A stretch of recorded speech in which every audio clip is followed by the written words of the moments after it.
Sveicināti visi! Paldies, ka esat sekojat mums mūsu kanālā, jā, un es jūs arī iedrošinu tāpat arī sekot turpmāk mums, jā, un spiest laiku, jā, un šodienas rubrikā mēs runāsim par mācītāju dzīvi, un būs arī vairāk jautājumu, kurus vēlētos uzzināt atbildes, es domāju, visi, kas arī skatās. Sveiki visiem! Šodien mums ir Aleksandrs, draudzes Golgāta mācītājs, un šodien mēs uzdosim viņam arī dažādus jautājumus, jā, un ceram arī sagaidīt arī atbildes par to visu. Godīgas atbildes. Jā, godīgas atbildes, tieši tā. Ko, dažkārt sāksim ar tādu pašu pamatiem, jā. Kā tu saprati un pēc tam arī saņēmi priekš sevis, ka tu vēlies būt mācītājs? Sveiki vēlreiz, jā, un paldies par interviju, jā, un kā es sapratu, ka es būšu mācītājs, jā. Es atgriežos 2009. Gada, jā, un uzreiz Dievs lika man sirdi kalpot, un es sāku vienkārši meklēt sevi, meklēt draudze, meklēt lūkšanā, meklēt kalpošanā, un es sapratu, es gribu kaut ko darīt, bet ko tieši es nezinu. Tad Dievs man vienkārši aizveda uz Bībeles skolu, BSM, šeit Latvijā, un es biju pirms tam jūrnieks, un man bija tā, ka man bija jāatstāj savu darbu, lai vienkārši tur mācīties un meklēt. Un man diezgan liela alga bija uz to brīdi, un kad es izvēlos mācīties Bībeles skolā, tas bija priekš maniem tāda liela cena, lai vienkārši meklētu. Un tad šo 9 gadu garumā man bija tas laiks meklēšana. Meklēšana Dievu, meklēšana sevi, meklēšana, kā es varu būt derīgs Dievam, ko es varu darīt. Man bija interesanti, un es skatījos uz citiem, kā citi dzied un slūd un vēl kaut ko dara, un es vienkārši gribēju kalpot Dievu, bet nezināju kā. Tad 9 mēnešu garumā Bībeles skolā es meklēju sevi, un tad vienreiz viens pasniedzējs no Amerikas, Doug Lincer, viņš pamanīja, un viņš teica man tā, tev ir mācītājs sirds. Mācītājs sirds, un tas man lika aizdomāties, jā. Pēc tam mūsu bīskaps Nikolai Grip, viņš teica tā, gatavojas, tu būs mācītājs. Un es biju diezgan jauns kristētis, es biju tur gadu vien kristētis, un vienkārši es sāku iet uz to pusi. Kad es pēc Bībeles skolas atgriežos savu draudzē, es izlēmu vairāk nestrādāt jūrā, nebūt par jūrnieku. Un tad es sāku vienkārši kalpot savu draudzi, darīt visu, ko. Man pirmā kalpošana bija vienkārši stumt kreslī un kurināt krāsnī pa naktī, savu draudzi, lai svētdiena ir silti. Un tad ar laiku mācīties man piedāvāja kalpot jauniešiem. Un es sāku kalpot jauniešiem, viņi bija uz to laiku vēl pusauģi. Vienkārši man parādījās tik liela mīlestība pret jauniešiem, ka es biju gatavs uz visu pār viņiem iestāties Dievu priekšā, visu par dzīvēm. Tad vienkārši es pamanīju, ka mans sirds ir kā rūpēties. Un kas ir svarīgi mācītājiem, tas ir rūpēties par cilvēkiem, jā, domāt par cilvēkiem, lūgt par cilvēkiem. Un tad vienkārši gadu pēc gada, dienu pēc dienu, nedēļu pēc nedēļa, es sāku iet uz to aicinājumu būt par mācītāju. Tad viss sanāk tā, ka tu dabu atklāsmē un ej uz to, jā, un ej uz to step by step. Tavuprāt, kā tu uzskati, mācītājs, kā tu varētu viņu izskaidrot pašu to vārdu mācītājs, ko tas tev nozīmē un kā tu saproti? Mācītājs, jā, mācīt cilvēku. Kas ir svarīgi? Vienreiz es draudzi teicu, varbūt es neesmu pats gudrākais cilvēks draudzi. Es neesmu miljonārs, es neesmu biznesmens, es neesmu tas un tas. Es šeit esmu, lai mācītu Dievu vārdu. Jā. Es kā priesteris starp Dievu un starp cilvēkiem, lai mācītu, lai pasniegtu skaidra valoda Dievu vārdu, lai cilvēki var dzīvot pēc Dieva standartiem, lai cilvēki var dzīvot pēc Dieva prātu. Tad, manuprāt, mācītājs tas ir pirmkārt mācīt cilvēkus, jā, Dieva vārdu. Otrkārt, celt cilvēkus. Kas ir svarīgi, lai mācītājs viņš var redzēt to zeltu, kas ir iekšā cilvēkam. Saskatīt to, ko pats cilvēks neredz. Jo ir tādi, zin kā, slāni, jā, kā latviski slāni, pats cilvēks viņš to neredz, viņš dzīvo Grēkā vai vēl, un tur ir daudz slāni. Un manuprāt, viena no lietām, kas man jāredz, to zeltu cilvēkam, un palīdzēt to izņemt ārā, pacelt cilvēku. Lai viņš pamanto, jā, un lai cilvēks var iziet ārpus savu slāniem tur, un kalpot Dievam, dzīvot priekā, laimīgā un sasniegt to galveno mērķis, tas ir debesis. Jā, superīgi. Kā mācītājiem tev noteikti ir, kā jau visiem ir pienākumi, jā? Nu, kādi ir tie galvenie pienākumi, kas tev, teiksim, pienākumi, jā. Ziniet, kad man pirmoreiz bija tā, tu būs pamācītājs, es negribēju, jā. Un es redzēju, cik tas ir grūti, cik tas ir neatbalstāms, tāds nedarbs kalpošana, jā. Tāds pienākumi, tas ir pilnīgi viss, jā. Gan pasniegt Dievu vārdu, gan rūpēties par cilvēkiem, gan rūpēties par eku, par siltumu, par gaismu, par kārtību, tagad īpaši cilvēkiem patīk komforts. Ja nav komforts, ja nav silti, ja nav gaisma, cilvēki labāk sēž mājās un skatās YouTube vai Zoomā, tagad jārūpēs pilnīgi par visu, jā.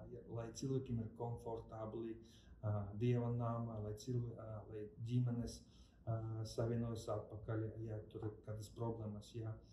Tad man pienākumi ir tāds, pirmkārt, garīgas, man jārūpējas par garīgu atmosfēru, lai draudzē katrs cilvēks jūtas sev garīgi pabarots, un viņš jūtas arī kā sava nāma, kā tas ir viņa ģimene.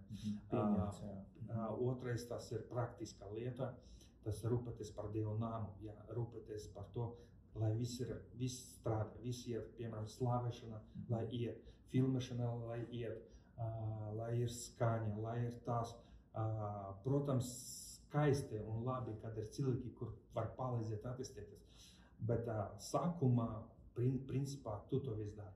Ja nav skaņotājs, tu mācies būt skaņotājs. Ja nav ģitārists, tu mācies kā būt ģitārists. Ja nav kurš mazgā toaletes, tu mazgā toaletes, jā. Principā smieklīgi, bet mācītājs, viņš rūpēs tā, lai viss strādā, lai viss iet uz priekšu, jā. Un salīdzinoši, cik ilgs laiks ir, kad tu jau esi mācītājs pagājis jau? Teiksim tā, kopš 2009. gadā es esmu kristietis un 12. gadā es sāku kalpot jauniešiem kā jauniešu vadītājs. Principā man bija jāmāc jauniešu mācītājs. Un 8 gadi es kalpoju jauniešiem kā jauniešu mācītājs. Tur es, teiksim tā, pats augu un meklēju un attīstos. Un 2017. vai 18. gada, tas nozīmē 6 gadi atpakaļ, mēs atnākām uz draudzi Golgatu, lai kalpot mācītāja amatā. Tad sanāk 6 gadi apmēram es kalpoju kā mācītājs. 6 gadi, jā. Kā vecākais mācītājs. Nu jā. Protams, nav ne tāds liels periods, bet arī nav pavisam mazs, jā. Es domāju, ka daudz kas ir noticis par to laiku. Noteikti dažādi izaicinājumi ir bijuši, jā, un varbūt var padoties ar kādu vismaz kāds izaicinājums, viens no tādiem spilgtākiem, kas ir bijis tev. Izaicinājumi, jā. Noteikti viņi visu laiku, noteikti visdrīzāk, ka tie izaicinājumi parādās, bet tāds spilgtākais, kas tev ir bijis tāds. Izaicinājumi, jā. Pirmkārt, izaicinājums tikt ar sevi. Izaicinājums tikt ar savām emocijām, jā.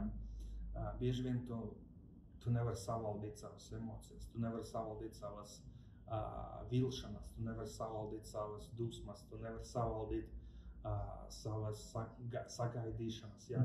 Un, piemēram, tu gribi tā un tā nesanāk, jā, un tev nāk vilšanas. Tā kā pirmkārt izaicinājums tas ir tikt galā ar sevi, ar savām emocijām, ar savām sagaidām. Pareizi sagaidām, jā. Vairāk, tas, ko tu sagaidi, jā. Tikt galā ar sevi, jā, tas ir pirmais izaicinājums. Otrais izaicinājums tas ir tad, kad ir grūti turpināt iet. Tad, kad ir smagi turpināt iet. Tad, kad neiet tā, ka tu gribi turpināt iet. Tad, kad negribas turpināt iet uz priekšu, jā. Tas ir otrais izaicinājums. Trešais izaicinājums, kad tu jūties vientuļš, tu jūties viens un blakam nav varbūt cilvēki, kur tu sagaidi vairāk atbalstu, turpini paļauties uz Dievu. Jā. Jo bieži vien tu uzdod jautājumu, kāpēc, kā un ko, un tu nevari saprast, kāpēc, jā, kā iet uz priekšu, ar ko iet uz priekšu, ar kādiem cilvēkiem iet uz priekšu, kāda komanda iet uz priekšu. Un tad vienkārši tu lūkšana nāk, un Dievs mierina. Dievs mierina lūkšana kambarī. Es domāju, ka vienīgais mierinātais mācītājiem tas ir Dievs. Bieži vien cilvēki nevar saprast, kā būt mācītājiem. Jā. Cilvēki nevar saprast, cik lielu atbildību nes mācīties. Ja tas nav tikai darbs. Darba tu vari atlaist cilvēku. No, Draudzi tu nevar atlaist cilvēku. Draudzi neviens nesaņem naudu par to. Izaicinājums visu laiku piedot. Man ir tāds kredo, ja? Mīlēt, piedot un paciest. Mīlēt, piedot un paciest. Un katru reizi, kad man ir kāds izaicinājums, es sev saku mīlēt, piedot un paciest. Super. Tāds ir tāds, kad, Bībelē rakstīts, ka ne visi topiet par skolotājiem, jūs būsiet tiesāti, ja? Te vairāk jautājums par kritiku, un kā tu uztver kritiku? Ļoti labs jautājums. Kādi gadi atpakaļ es sapratu vienu lietu, jā. Jo vairāk es esmu uz viļņa, kad man slavē, es jūtu sev tāds svarīgs, jā. Jo pēc tam es uzlēju, kad kritizē, jā. Es sapratu, es saku mācīties, kad es esmu uz viļņa, pareizi pieņemt slavu, tieši pateicību, slavu. Tad man daudz vieglāk pieņemt kritiku. Es vienkārši sapratu, kas es esmu. Es sapratu, varbūt mans kāds kritizē, bet es varu labāk, jā. Un tagad man daudz vieglāk pieņemt kritiku nekā, piemēram, gadi atpakaļ, jā. Kāpēc? Es saku mācīties no slavu. Kad man cilvēki slavē, es vienkārši pieņemu to viegli. Es neuztveru sev kā kaut kādu īpašu vai supervaronismu vai vēl kaut kas. Tad man daudz vieglāk cīnīties ar kritiku. Jā.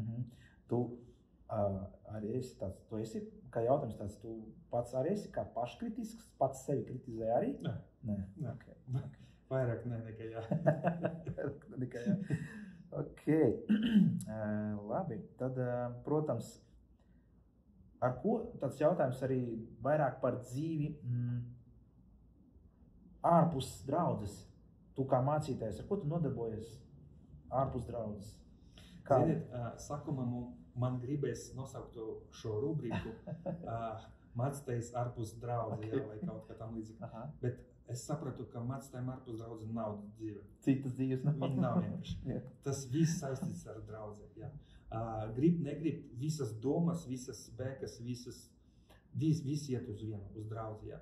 Ka ārpus draudzē nav dzīve. Viss notiek, visas domas, visas pūlēšanas, viss jaunība, finanses, viss iet uz vienu, uz draudzi. Tā kā, ar ko es nodarbojos, viss iet paralēli draudzi, ja? Viss iet paralēli domāšanai par draudzi un tā tālāk. Ja? Okay. Protams, viens no tādiem svarīgākajiem momentiem droši vien ir, visi uzdodas ar tādu jautājumu vispār par kādiem līdzekļiem dzīvo mācītāji un viņa ģimenes, kā bieži vien mācītāji nokļūst tādā nosodījumā, kad viņi tur skatoties, kā viņi dzīvo, viņiem tur varbūt ir pat panākumu un labi ģērbjās un mašīnu un viss, un visi uzdodas par kādiem līdzekļiem viņi dzīvo. Tad tāds, kā tavs domas ir par to? Bieži vien cilvēki domā, mācītājs, viņš nav cilvēks, jā. Viņam nav jāiet, nav jāmaksā. Jā, tā kā mācītājs dzīvo no naudas. Ja? Viņš turpina dzīvot šeit uz zemes, viņam par visu jāmaksā, jādomā, kā paēst, kā apģērbties un par bērniem, par ģimeni un tā tālāk. Par kādām finansēm, ja? Protams, visu savu mūžu es strādāju. Ja? Es biju jūrnieks, pirms es atnāku pie Kristu, un tādā laikā es arī nopirku savu dzīvoklis un visu kaut ko. Un kad es sāku kalpot Dievam, protams, man nebija tik liela peļņa jau, tik liela alga. Es sāku strādāt šeit, mūsu pilsētā, Liepājā, pa pavaru. Es strādāju daudz gadu, es 18 gadu strādāju pa pavaru, 18 gadu. Sanāk tā, ka gandrīz visu savu dzīvē, kristīgo, bija tā, ka es kalpoju brīvajā laikā un nebrīvajā laikā es strādāju. Virtuvē. Un darbs man bija tāda, piemēram, no 10 no rīta līdz 10 vakarā. Tad visu dienu, tad 3 dienas strādā, 3 dienas brīvs. Un principā tā es dzīvoju. Protams, man arī sieva strādā, tas arī ļoti palīdz. Un kādi 2-3 gadi atpakaļ, 4 jau gadi atpakaļ, Dievs man uzaicināja kalpot Bībeles skolu. Tad, kad 4 gadi atpakaļ, es atstāju savu darbu šeit, Liepājā, virtuvē. Oficiāli man bija tas arī ticības solis manā dzīvē, kad man bija jāizdara tāds solis nezināma lieta. Tu ej un tu nezini, kas būs. Nezinu, kas priekšā sagaida. Jā, un tad es aizgāju uz Bībeles skolu un man bija tur alga 100 eiro. 100 eiro, varbūt kādam liekas, tas ir daudz, Tas nav tas 3 reizes uz veikalu aiziet, Un, protams, tas bija izaicinājums man, Bet kas ir liels plus? Tur bija, kur mums gulēt, un tur bija ko ēst. 2 pamatlietas mums bija nodrošināts no Bībeles skolas, tā kā 100 eiro man diezgan pietika, Bet, protams, mums ir par visu jāmaksā, Un kas bija? Vienkārši oktobrī es sāku savu telefonu pierakstīt svētības, kur nāk no tādām nezināmām avotiem. Un interesanti, vienkārši oktobrī es pamanīju, kāds man pārskaitīja 200 eiro. Pēc tam kādā novembrī kāds iedomāts 100 eiro. Vienkārši kā svētībā, ka Dievs līka cilvēkam, Un es katru mēnesi vienkārši pierakstīju svētības no Dieva, Un vidēji pa gadu mums bija tā ar sievu, mums bija vidēji ap 250 eiro mēnesi, kas svētībā no nezināmiem avotiem. Tur jau redzu, ka Dievs rūpēs, kad tu dari ticības solis. Un mums pietika visiem. Mēs nebijām mīnusā, mēs pat bijām kaut kādā veida plusā. Tā kā es dzīvoju no Dieva svētībām, tas ir tā. Pēc Bībeles skola, kad mēs 2 gadi tur kalpojam, un pēc Bībeles skola es izdomāju, ka es varu neplānoju tuvākā laika strādāt. Tas arī atgriezties atpakaļ tajā darbā. Virtuvē, nē. Tad es izdomāju vienkārši, es darīšu ticības solis, kalpot pilnīgi draudzi, Tas pilnu laiku, Protams, tas neapmaksājas, Mums nav alga. Mums nav alga no draudzē, mums nav liela draudze. Cik mums ienākums visi iet izdevumā attīstīties un tā tālāk. Vienīgais, kas ļoti palīdz, tas ir man sieva strādā. Viņa strādā, un mums ir maza svētība no draudzē, lai vienkārši tā izdzīvot. Tā kā tas ir ticības solis katru mēnesi, kā maksāt, kā dzīvot.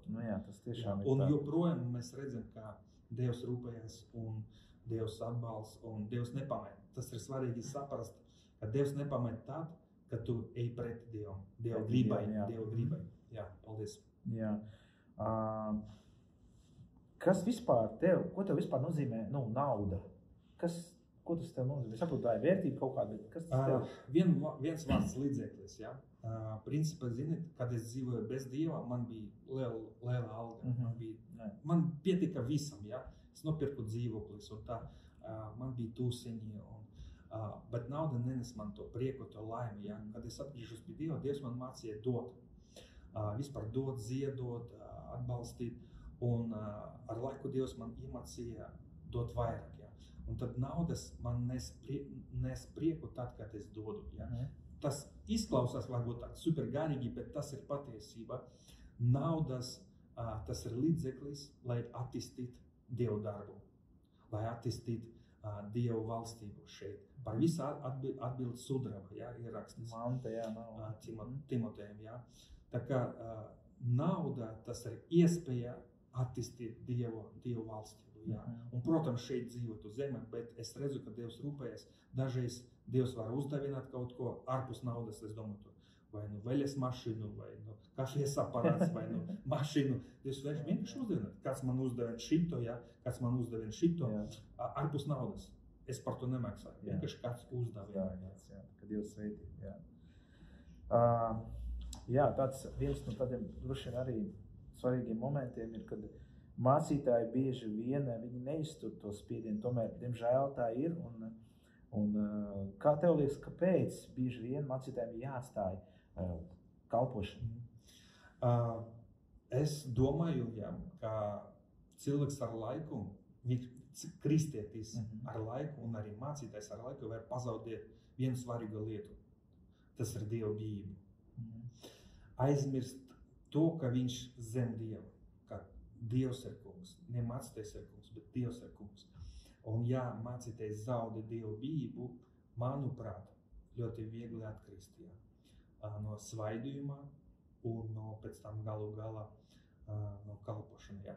Kas vēl, protams, tas ir mankārība, izmanto cilvēkus, ka cilvēks mācītājs zaudē lūkšanas kambaris, savu lūkšanu, vai mazāk sāk lasīt Bībelē, grēks, cilvēks iztukšots, ka viņš visu laiku piepūlēs un aizmirst to galveno, Kristu. Ka kalpošana nevar būt kā elks.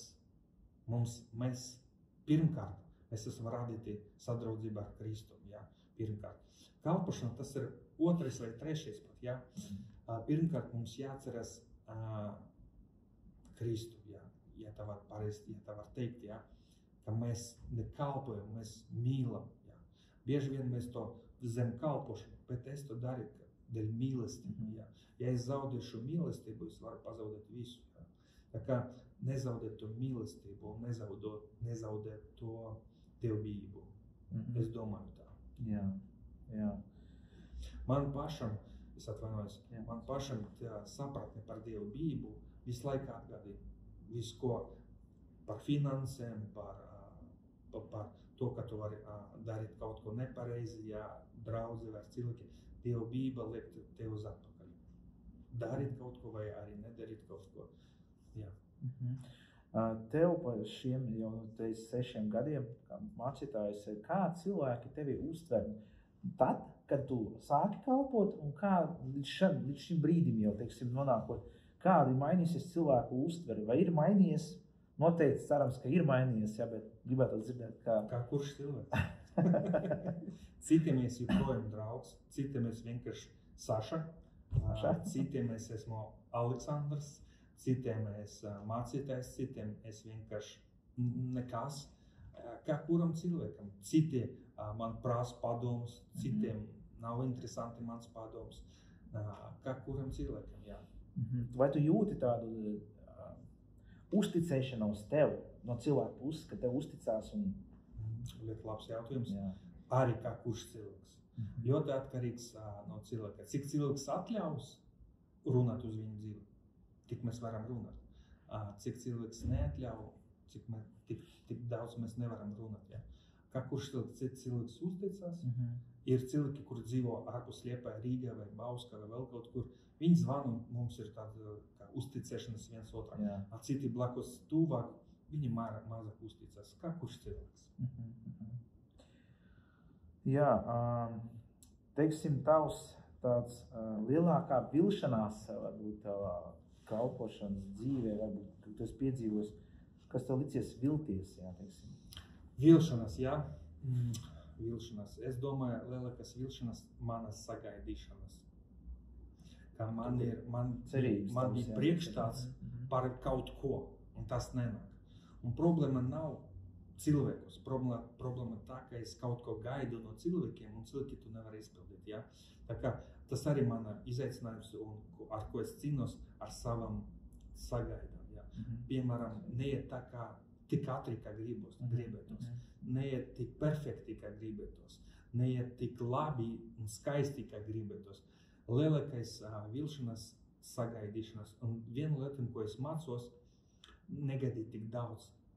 negaidīt tik ātri, negaidīt tik perfekti, kā gribētos. Jā. Tā kā es teikšu tā, vilšanās ir sagaidīšanās no cilvēkiem, no seviem, no Dieva, no tā tālāk.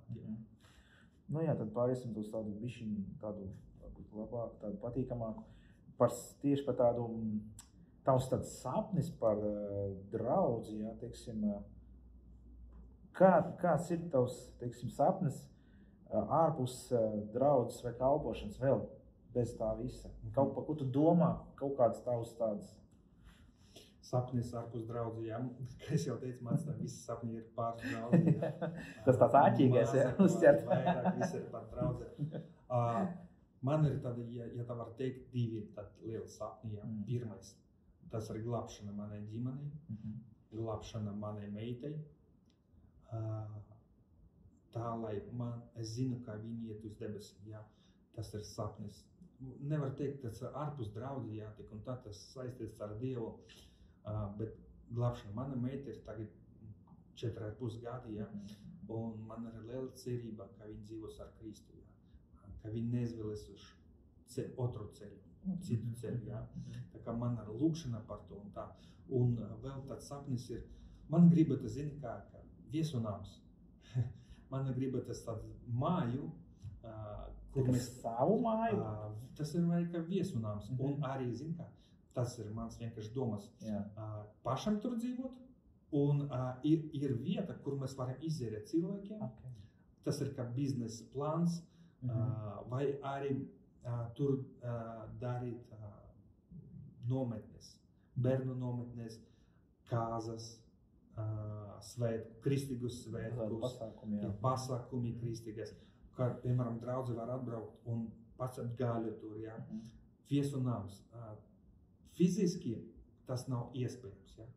Tas ir izaicinājums man no Dieva, jā, lai vienkārši, lai man ir tāds viesunāms, kur var cilvēki atbraukt un cet gaļu, atpustoties laukā, jo es dzīvoju dzīvokļu. Okay. Es vēl lūdzu, tāds redzams panākums, tas tev ir svarīgs, tāda lieta priekš tevs, tāds redzams panākums. Jā. Jā, ir svarīgi. Protams, tas nav pareizs atbildes, jā, bet es esmu godīgs, jā. Es gribu, lai man dzīve attīstās. Jā. Un redzi, kas ir svarīgi. Dievs saka, es parādīšu savu slāvu. Slāva rādas redzamās lietas. Un es gribu, lai Dieva slāva ir redzama mana dzīve, mana kalpošana. Es gribu, lai citi cilvēki redz. Ne skaudības dēļ, bet vienkārši Dieva slāva, ka Dieva slāva ir uz tevi, jā. Manuprāt, tas ir svarīgi, lai vienkārši pasaulē redz, ka es esmu gaisma un es esmu sāls. Un Dieva slāvu, jā, ka aug visi, jā, attīstās, ka mēs neesam, kā draudzēm, mēs neesam sliktāk par neticīgiem cilvēkiem, jā. Piemēram, neticīgiem cilvēkiem mūzikā dziesmas ir daudz kvalitatīvāk nekā, piemēram, draudze. Ne mūsu, bet vispār, jā, kopā. Un gribas attīstīties, gribas, lai viņi skatās uz mums, saka, vau, cik jums ir skaisti, cik jums ir forši. Kā jūs to izdarīt? Mēs sakam, Dieva godība, Dieva slāva, jā. Tā kā, jā, es gribu. Es esmu godīgs, jā. Jā, superīgi. Var mazliet arī pastāstīt par savu tādu lūkšanu dzīvi. Kāda tā ir? Super jautājums. Lūkšanas dzīve, jā, kad es atgriežos, kā Dievs man mācīja lūgt. Dievs man mācīja lūgt, un man lūkšanas kamberis bija gan 2-3 stundas dienā. Wow. Man bija tāda lūkšana 2-3 stundas dienā, kad es biju agrāk, tagad mazliet, jā, agrāk es skrēju, jā, un es biju ar austiņiem, ar muziku, ar kristīgo muziku, un visu laiku es vienkārši tā slāvoju Dievu, un es varu tā skriet un vienkārši raudāt, jā. Tas ir viena no veidiem, kā es lūdzu, jā. Tas ir pielūgsme, kad es dziedu Dievam, jā. Dziedu līdzi, piemēram, kad es klausos muziku. Un, protams, man bija tā, ka man ļoti patika, kad Jēzus saka, ej savā kambarī, jā, aizslēdz durvis, jā. Un es daru tā, es izslēdzu gaismu. Piemēram, mājās, ja es lūdzu, es izslēdzu gaismu, man patika tumsa. Vienkārši, kad es neredzu neko, vienkārši tumsa, un tad es varu vienkārši savā savā mājā, lūgt, pavadīt laiku, nezinu, pusstundu, stundu, 15 minūtes, 10 minūtes, nav svarīgi. Protams, vēl es vienkārši pamanīju, jā, tagad atceros, kad es eju kaut kur ar kājām, jā, es nebraucu, eju, es dziedu, vienkārši nāk kāda dziesma atmiņā vai sirdī, un es vienkārši saku, dzieda. Tas arī saprotu, tas arī ir savu lūkšanas veids, kad es vienkārši dziedu, jā. Mums draudz ir lūkšana, jā, katru dienu, tad mēs lūdzam tur, jā, tā kā mana lūkšanas dzīve, viņa ir tāda privātā un arī kopēja ar draudzi, ar cilvēkiem, kopā kaut kā tā. Tas tāds ārpus jautājums pie šī paša, kad tu teici, ka tu ejot pa ielu un tu dziedi, vai tev ir gadījies tā, ka tu dziedi un kāds dziedi, kā tu dziedi un skatās un varbūt kāds jautājums uzdod? Ļoti smieklīgs gadījums bija Rīmi, veikalā es eju, krievu dziesmā tā, Krovi, Hristā, Amen, un vienu sievieti tā. Ka es dziedu par asinīm, par Kristus asinīm, jā. Vēl viens gadījums bija, es biju jūrā uz kuģi, es biju ticīgs, nezinu, daži mēneši, un es vienkārši skatos, esmu viens, es eju un lūdzu, dziedu, un pēc tam viens cilvēks tā, kas par dziesmām tu dziedi, jā, pamanīja, jā. Un vēl viens gadījums man bija, zin kā, es pamodos no tā, ka es dziedu pa nakti. Es pamodos no tā, to, ko es dzirdu savu balsi. Tā es pamodos no tā, ka es dziedu pa nakti. Mans gars dziedē, teiksim tā. Un es pamodos no tā, ka es vienkārši dzirdu savu balsi. Tādi gadījumi bija. Interesanti, jā. Kā jau kurā draudzē mācītājiem ir savu komandu, jā, un man tāds jautājums priekš tevis ir, kad lai cilvēks būtu tavā komandā, kādām īpašībām jāpiemīt tam cilvēkam, lai viņš būtu tavā komandā? Vismaz pāris, 3, 4. Ziniet, kas man liekas, ka vispār tagad mēs zaudējam vienu tādu svarīgu lietu, tas ir uzticamība. Uzticamība, jā. Kas ir svarīgi, kad cilvēks ir uzticams? Viņam var uzticēt kaut ko, un kad tu uzticies, un tu nedomā par to.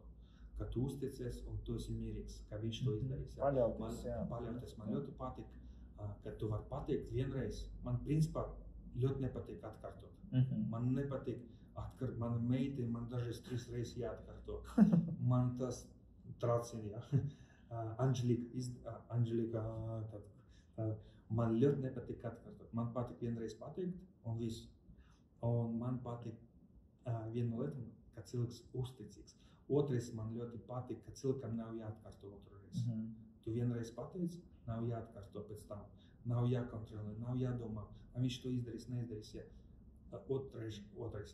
Un trešais, lai cilvēks ir nodots tam. Ka, ja viņš to dara, tad viņš to dara. Jā. Nav tā uz ķepļāp, nav tā, ka viņš to pavirši to dara. Viņš nododas tam. Dzīvot. Viņš nododas tam. Piemēram, ja es vedu savu mašīnu remontam, es gribu, lai tas ir kvalitāte. Ja es maksāju 100 eiro, piemēram, par kaut ko, es gribu, lai tas ir kvalitāte izpildīts. Tas pats draudz, ja mēs kaut ko dodam darīt, protams, mēs nemaksājam, jā. Mēs neko nedabūjam šeit finansiāli, mēs tikai dabūjam tu Dievu prieku, Dievu mieru. Gribas, lai tu zini, ka tavu mašīnu ir pareizi izremontēta, jā. Tas pats draudz. Tu zini, ka cilvēks to izdarīs, jā. No sākumā līdz beigām. Jā. Ok, skaidrs, jā. Super, jā.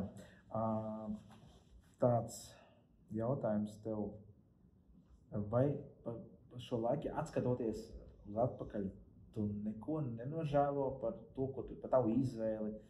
Vispār, kas ir bijis tavā dzīvē, ir kaut kas, par ko tu gribētu varbūt atgriezties un kaut ko izmainīt, savādāk izdarīt? Protams, bija situācijas, kur man, negribaties pat atcerēties, jā. Varbūt, ja skatāties atpakaļ, es darītu savādāk, jā. Ir situācijas, par ko man žēl.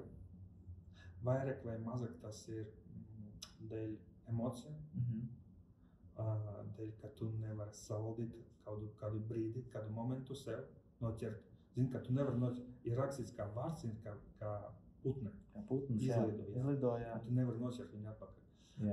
Dažreiz tu kaut ko izrunājies, pēc tam šī vārda nevar atgriezt. Tāpat kā tu ūdens, ja tu izlej un nevar savākt atpakaļ, tas ir emocijas dēļ, kad tu nevari savaldīt kaut kādu momentu brīdis, vēl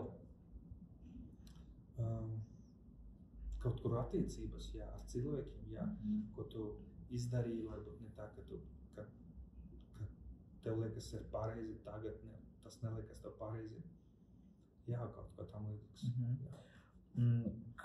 Ko tu dari ar cilvēkiem, teiksim, draudzē, kuri, negrib tā kā pakļauties, varbūt, tev kā mācītājiem, vai pat tu redz, ka tas nav saskaņa Dievu vārdu, vai draudzes pat tādu iekšējo kārtību.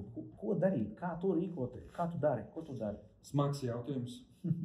Īpaši šajā laikā, kad mēs dzīvojam tādā liela brīvībā, tāda liela egoistiska vide, kā katrs vienkārši runā, ko viņš grib un dara, kā viņš grib. Smags jautājums. Kad mēs nākam draudzē, šeit ir savu noteikumu. Dieva kārtība, teiksim tā. Man kā mācītājiem jārūpējas par to kārtību. Bieži vien cilvēks neredz vai nesaprot to pareizo, to kārtību. Man bieži vien ir jārūpējas par to kārtību. Ir lietas, piemēram, ir situācijas, kuras pat, ja cilvēks kaut ko dara un tu viņam saki un viņš nemainās, tu pateici 2 reizes, 3 reizes, varbūt maģija, pēc tam es neko nedaru. Es nezinu, kā tikt galā ar viņu. Es vienkārši saku, vai lūgt, vai vienkārši nepievēršu uzmanību. Es pamanīju tā, ja, piemēram, es piedāvāju kaut ko cilvēkam, un viņš man atsaka 2 vai 3 reizes, es vairāk nepiedāvāšu. Necenties vairs. Es vairāk necenšos. Ja viņš negrib, tad viņš negrib.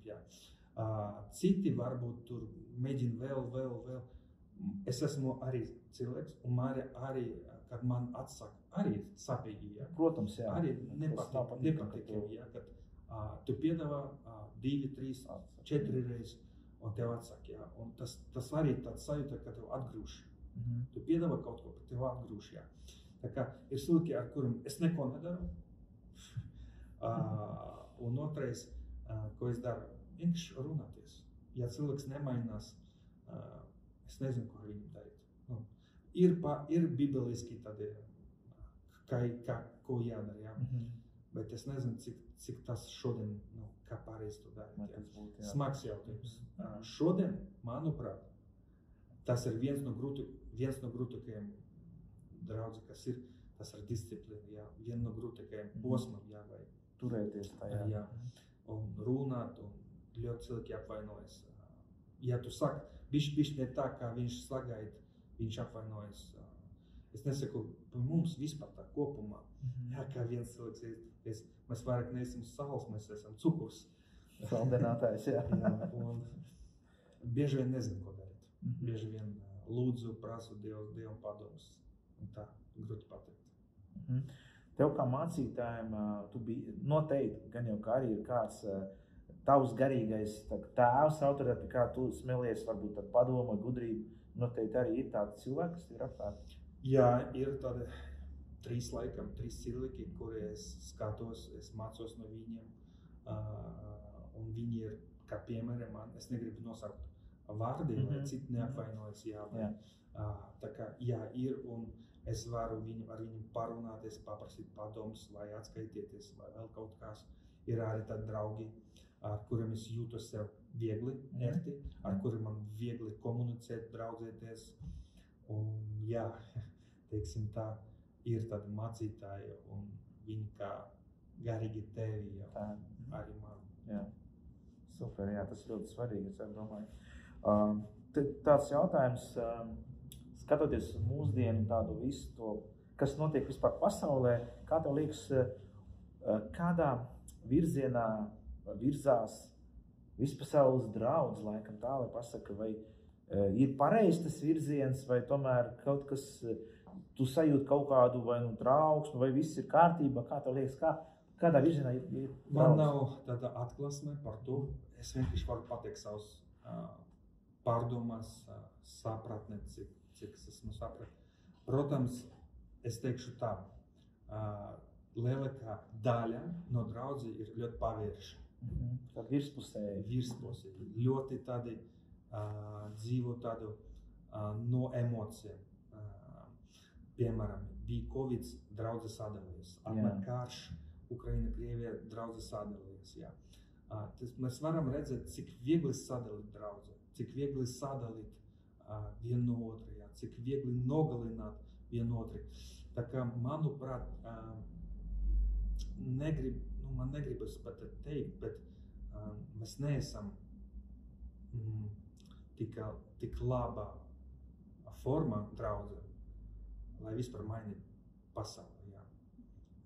Mēs nevaram sevi izmainīt. Tā kā, kur draudze eja, ir daļa, kur pavirši, un ir daļa, kur dziļi Dievam. Es skatos uz citiem, citi brauc uz Āfriku, uz misiju, uz Indiju, kalpo savas draudzes, viņi ar savu nodošanu, viņi nododās ar finansēm, ar laiku, ar savu jaunību. Es skatos, un man ir liels prieks. Par citiem man ir liels prieks. Ir jaunieši, kuriem 20, 25 gada, 30, viņi sev nodeva Kristum. Man ir baigais prieks. Un es domāju, tie cilvēki, kur nodevās Kristum, viņi mainīs nevis pasauli, bet draudzi. No iekšējā, kā ar pasauli Dievs tiks galā, bet es domāju, ka tie cilvēki, kuri nodevās Kristum, viņi aicināti palīdzēt Kristus miesai no iekšā, no sirds pūkstēšanā. Jā, tas ir svarīgi, tiešām, jā. Mūsdienās tādi cilvēki, kas parāda to piemēru, ļoti vajadzīgi tā gaisma, jā. Turpinot par draudzi, tieši par draudzi, kurā tu kalpo, kur tu redzi draudzi 50 gadu periodā? Kur tu redzi draudzi? Mūsu draudzi, jā? Jā, tieši par draudzi, kur tu kalpo, jā. Kā man gribētos redzēt, jā? Man gribētos redzēt vairāk līderi. Vairāk tie cilvēki, kur paņem atbildību. Piemēram, es domāju, ka es nebūšu visu mūžu mācītājs. Jā, es domāju, ka Dievs man vadīs tālāk. Bet kas ir svarīgi? Svarīgi nodot to kādam tālāk, jā. Vienkārši neizbraukt un atstāt šeit problēmas, tukšums, parādīt un tā tālāk. Gribētos atstāt tos labāko. Kas man gribētos redzēt, piemēram, pēc 5-10 gadam, lai ir vadītāji, lai ir līderi, lai ir cilvēki, kur paņem atbildību, jā, par kalpošanu, par draudzi, par cilvēkiem, par savu ģimenēm, par sevi, par darbu, par valstī, par pilsētu un tā tālāk, jā. Gribētos redzēt atbildīgus cilvēkus vispār, jā. Un es pamanīju, ka tagad sabiedrībā vispār problēma ar atbildību. Ir politiķi, kuri, piemēram, kaut ko soli un neizpild. Tas ir saucas bezatbildība, jā. Ir vīrieši, kuri kaut ko soli, bet neizpild. Tas saucas bezatbildība. Es gribētu redzēt, ka mēs kā kristieši un mūsu draudzē arī, mēs esam atbildīgi par saviem vārdiem, ko mēs solam, ko mēs sākam, ko mēs domājam. Mēs esam atbildīgi ne tikai par sevi, bet par citiem cilvēkiem, par pilsētu, par valsti, par kādām projektiem. Jā. Es gribētu redzēt vairāk atbildību, ka mēs paņemam vairāk atbildību par visu ko. Kā tu domā, kas ir labāk? Viena, teiksim, taisīt vienu lielu draudzi, vai tomēr, lai ir labāk vairākas mazas draudzītes? Jo, kā tev liekas, kas ir tāds efektīvāks? Mēs dzīvojam Latvijā un, principā, mūsu draudzes visi ir mazas, jā. Tas ir viens. Otrais, es domāju, ka vispār neeksistē lielās draudzes, jā. Mūsu prāt numuri, jā, piemēram, 1000 vai 500 vai 2000, tas ir lieli tādi skaitļi, bet Dieva acīs tas ir mazi skaitļi. Neeksistē lielas draudzes, manuprāt.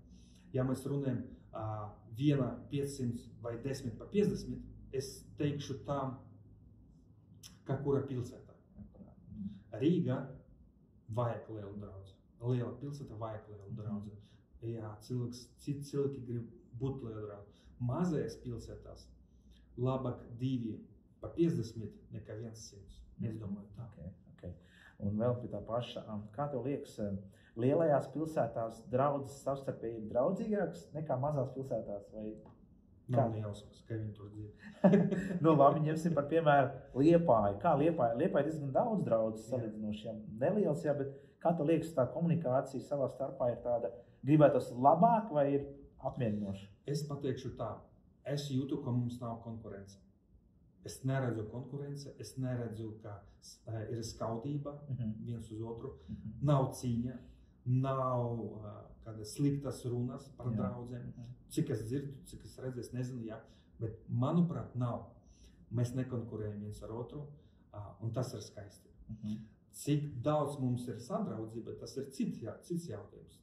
Varbūt ne tik daudz, cik gribētos, bet mums nav tāda cīņa viens pret otru, un tas ir skaisti, manuprāt.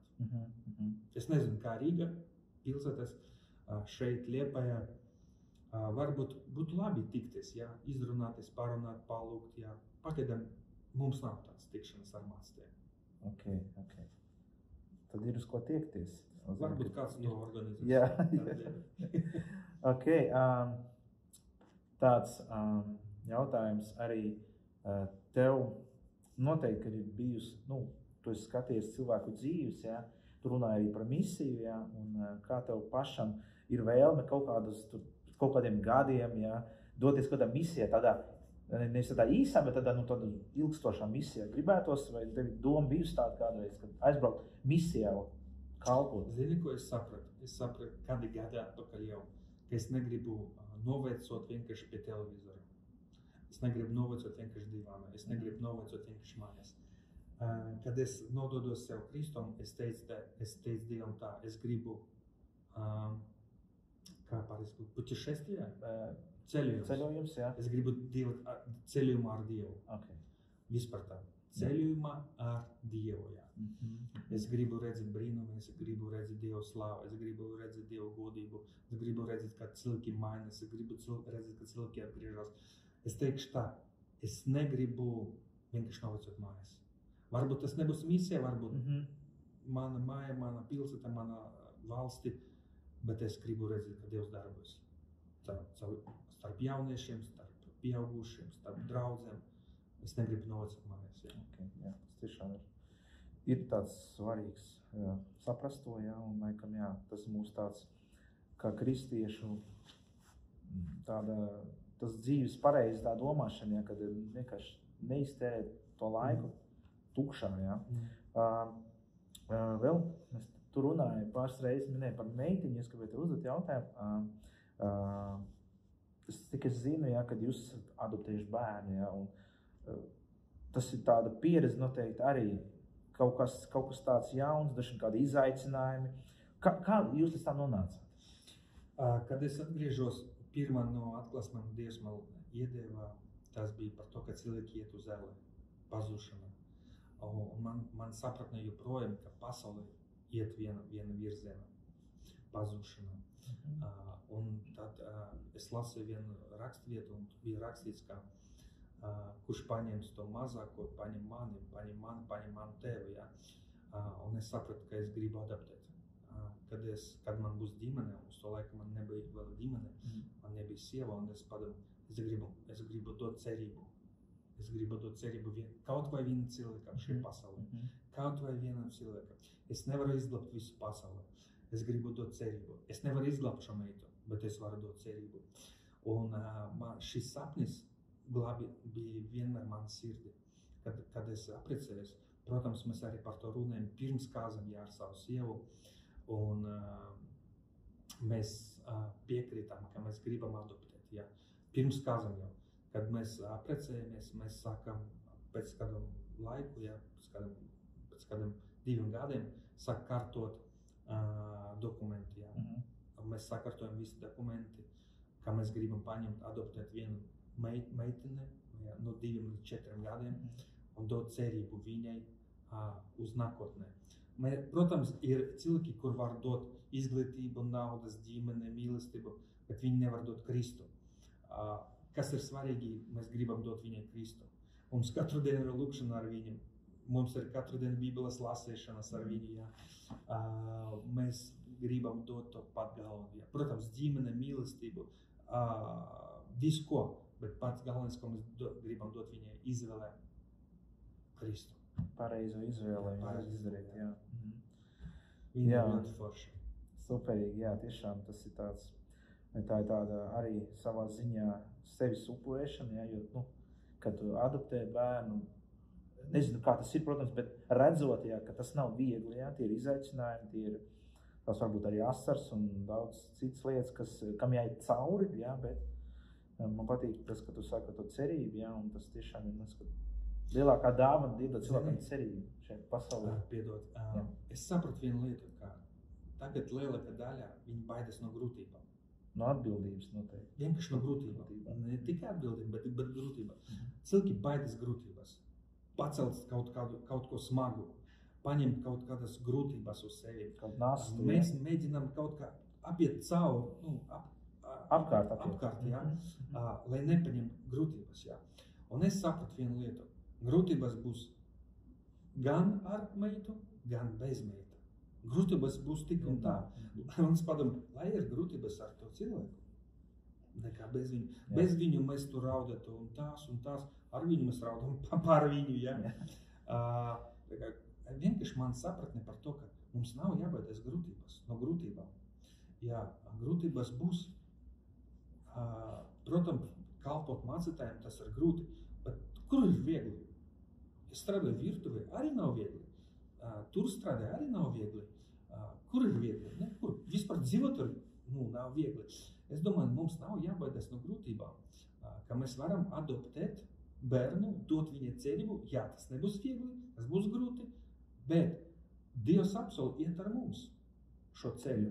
Un tas ir vislielākā privilegija, ka mēs ejam kopā šo ceļu, kopā ar Dievu. Okay, mazlietiņi varbūt atgriezīsimies pie paša tavas kalpošanas kā mācītājiem. Tāds jautājums daudzi ir noteikti, gan kad tu mācījies koledžā, kā tu teici, jā, ka ir mācīts dažādas, kā gatavoties, kā sprediķis, jā. Tu pieturies tieši pēc kaut kāda tāda standarta, kā gatavoties, vai kā tu gatavojies vispār svēturnai pirms? Es sapratu. Man liekas, ka neviens nepieturas noteikumiem. Man liekas, ka katram ir savs specifika vai raksturs. Savu pieeja. Jā. Katram ir savu pieeja. Man arī ir savu pieeja, ko vienkārši es iemācījos, laikam pie tā es eju. Protams, es labojos, es meklēju savus kļūdas un es attīstos. Jautājums bija, kā es gatavojos. Kā tu gatavojies, jā? Kā tu zini, par ko vispār runāt uz draudz, jā? Pirmdien pārsvarā, pēc svētdien, es sāku jau domāt par to. Sāku lūgt. Un citi varbūt zina, kā viņi redz problēmu par to sludinu. Es tā nedaru, es cenšos tā nedarīt, jā. Es vairāk sapratu, ka man vienkārši jānodot to vēsti no Dieva, jā. Tad pirmdien es sāku lūgt, es sāku domāt, pārdomāt, vienkārši un meklēt sevi, ko Dievs to grib runāt uz cilvēkiem, jā. Es nemēģinu manipulēt ar kaut kādām problēmām un vienkārši zinu, ka ir tā, ka cilvēkiem ir problēma un tu vienkārši sludini tā viņam. Es mēģinu tā nedarīt, jā. Es ļoti cenšos tā nedarīt. Pirmdien es sāku vienkārši meklēt, prasīt, pārdomāt, par ko runāt. Un tad nedēļa laikā, no pirmdien līdz svētdien, es gatavojos. Es varu pierakstīt telefonu, kaut kādas pārdomas, vai mājās sēdēt, pierakstīt. Man ir klādes, man ir burtnīcas, kur es bieži vien savas domas rakstu, jā. Man vispār daudz burtnīcas, kur es rakstu savas pārdomas, jā. Tā kā es vienkārši sāku meklēt pirmdienu. Ja pirmdien neko neatnāk, tad turpinu meklēt, ko runāt. Ja man nav jāsludina, tad es zinu, ka interesanti. Pirmdien tad sajūta, ka man brīva galva. Okay. Domāt par kaut ko citu. Okay. Jā, tā kā, principā, es gatavos apmēram nedēļu līdz svētdienai, bet sestdien es to visu uzliku sevi burtnīcā, klādē, vienkārši to izskaidrot. Okay. Tavā noteikti, vai gribētu jautāt tādu jautājumu par tādu pārdabisku, tādu Dieva izpausmu. Tu esi to piedzīvojis draudzē, redzējis tādu pārdabisku izpausmu kalpošanā, tieši notiekot draudz dievkalpojumu, kaut ko tādu no pieredzes, no tādas, kas tev palicis tādā atmiņā.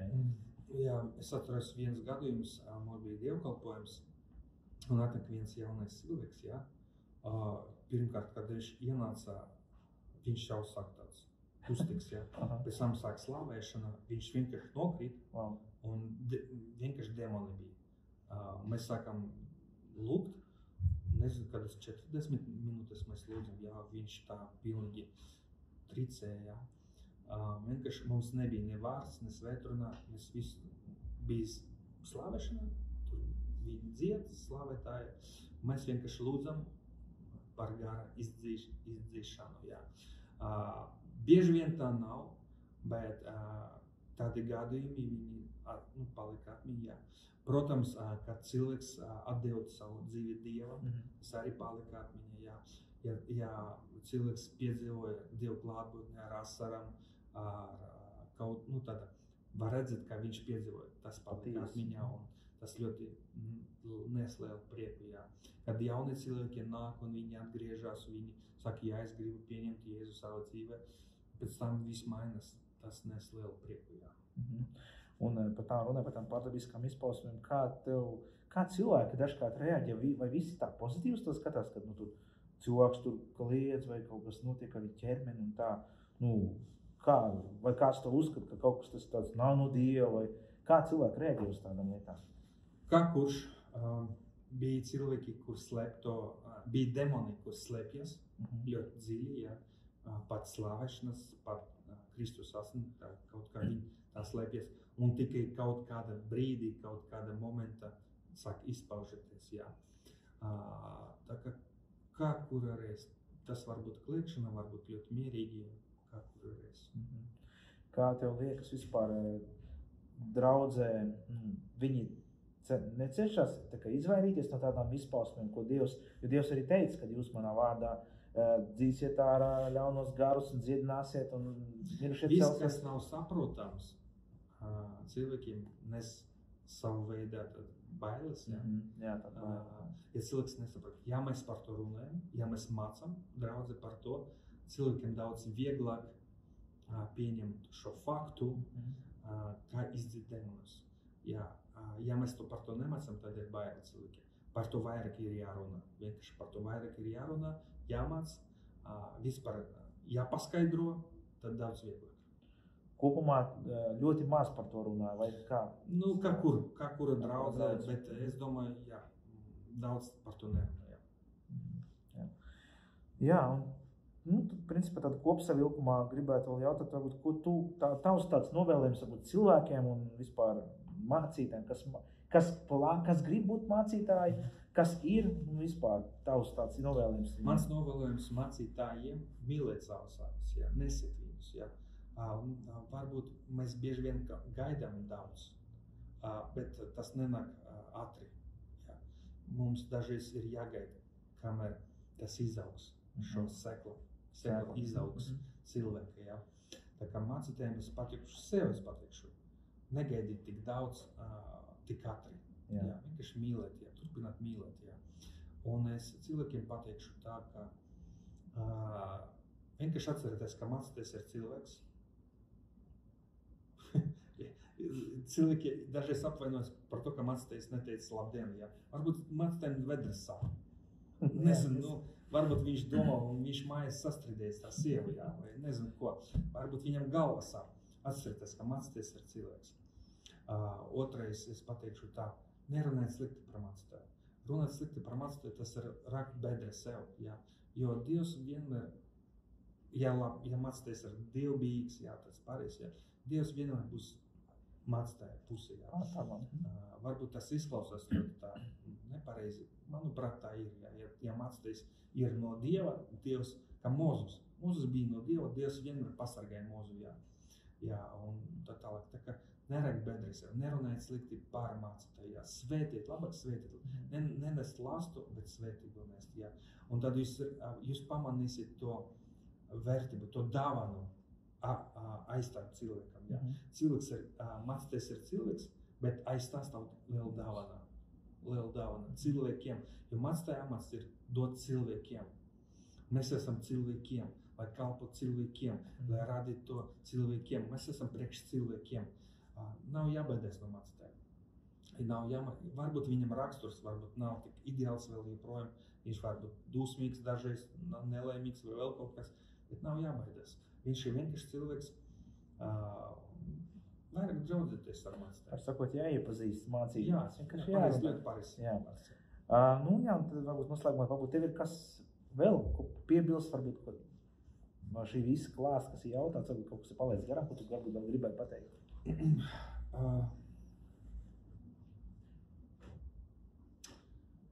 Es teikšu tā, ja nebūtu Davidam komanda, nebūtu Davida. Ja nebūtu Jēzum komanda, nebūtu Jēzus. Ja, ja nebūtu Pāvēlam komanda, nebūtu Pāvels. Ja. Kas ir svarīgi būt komandā? Celt komandu. Ja. Kas ir svarīgi cilvēki blakus. Protams, ir Davids, bet ir Davida tēvs. Es nezinu latviski viņa vārds, ja. Iesej par-ruski. Un ja nebūtu tevs, nebūtu Davida, ja, vajag cilvēki aiz kulisēm, kuru neviens neredz, bet viņi cel mācītāja rokas, un tad visi uzvar no tā. Kad Mozus turēja rokas augšā, tad visi tauta uzvarēja, ja. Vajag būt apkārt cilvēkiem, kur cel rokas, lai visiem ir uzvarā, jo tikai ienaidnieks grib šķelt, tikai ienaidnieks grib sadalīt, ja. Un Dievs saka par vienotību. Vienotība gara.